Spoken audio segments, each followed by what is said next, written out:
আসসালামু আলাইকুম। নবম শ্রেণীর বিজ্ঞান টিউটোরিয়ালে তোমাদেরকে স্বাগতম। এই ভিডিওতে আমরা বিজ্ঞানের অনুশীলনী বইয়ের শরীর নামের অবিশ্বাস্য যন্ত্র এই অধ্যায়ের তৃতীয় সেশন আলোচনা করব ইনশাআল্লাহ। তো শিক্ষার্থীরা, তোমরা পূর্বের ভিডিওগুলো না দেখে থাকলে অবশ্যই দেখে নিবা। ভিডিওর নিচে ডেসক্রিপশন বক্সে প্লেলিস্টের লিংক দেওয়া রয়েছে। আর তোমরা কোডহার্টসের ফেসবুক গ্রুপে যুক্ত হয়ে যাবা। সেখানে যদি তোমরা যুক্ত হয়ে যাও তাহলে তোমাদের পড়াশোনা বিষয়ে কোনো সমস্যা থাকলে পোস্ট করতে পারো, তো সমাধান করে দেওয়া হবে ইনশাল্লাহ। তো শিক্ষার্থীরা, গ্রুপের লিংক ডেসক্রিপশন বক্সে দেওয়া আছে। খেয়াল করো, তৃতীয় সেশন। এখানে বলা আছে, হঠাৎ করে আঙ্গুলে সূচ ফুটলে অথবা হাতে গরম কিছু পড়লে তুমি দ্রুত হাতটি উদ্দীপনার স্থান থেকে সরিয়ে নাও। এমন ঘটনার অভিজ্ঞতা নিশ্চয় তোমার রয়েছে, কিন্তু তুমি কি জানো এই যে চট করে হাত সরিয়ে ফেলো তা তুমি নিজে ইচ্ছাকৃতভাবে সরাও না, এটা আপনা আপনিই হয়। তুমি চাইলেই আচমকা গরম লাগা স্থানে হাতটা আরো ঠেসে ধরে রাখতে পারবে না। এই ক্রিয়ার একটা নাম আছে, প্রতিবর্তী ক্রিয়া। আমরা চাইলেও প্রতিবর্তী ক্রিয়াকে নিয়ন্ত্রণ করতে পারি না, এটা মস্তিষ্ক নিয়ন্ত্রণ করে। এখানে বলা আছে, চলো প্রতিবর্তী ক্রিয়া সম্পর্কে আরেকটু বিস্তারিত জেনে নেওয়া যাক অনুসন্ধানী পাঠ বই থেকে। এটা তোমরা জেনে নেবা। স্নায়ুতন্ত্র সম্পর্কে তো অনেক কিছু জানলে, এখন নিশ্চয়ই অনুমান করতে পারছো স্নায়ুতন্ত্রের কাজ বা কাজে ব্যাঘাত ঘটলে কি ঘটতে পারে। পাশের সহপাঠীর সঙ্গে আলোচনা করে নিচে একটা তালিকা তৈরি করে ফেলো। তো শিক্ষার্থীরা, এখানে আমাদের একটা কোশ্চেন রয়েছে, এই কোশ্চেনটার সমাধান করে এই ছকে লিখতে হবে।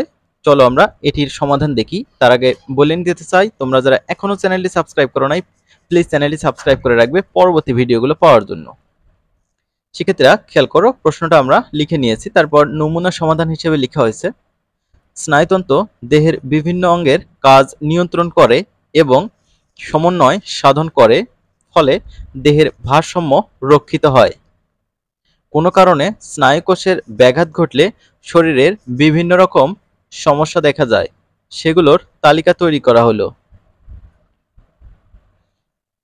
প্রথমে দেখো লেখা হয়েছে, মানুষের হাঁটতে অসুবিধা হবে, হাতে ও পায়ের কাঁপুনি হয়, পেশি দুর্বলতা এবং পেশি নিয়ন্ত্রণ হারাবে, শরীরের নির্দিষ্ট অংশে অসাড়তা, ঝাঁকুনি, ব্যথা বা সংবেদন হ্রাস পায়, স্মৃতিশক্তি হ্রাস পাবে, কোনো কাজে মনোনিবেশ করতে অসুবিধা হয়।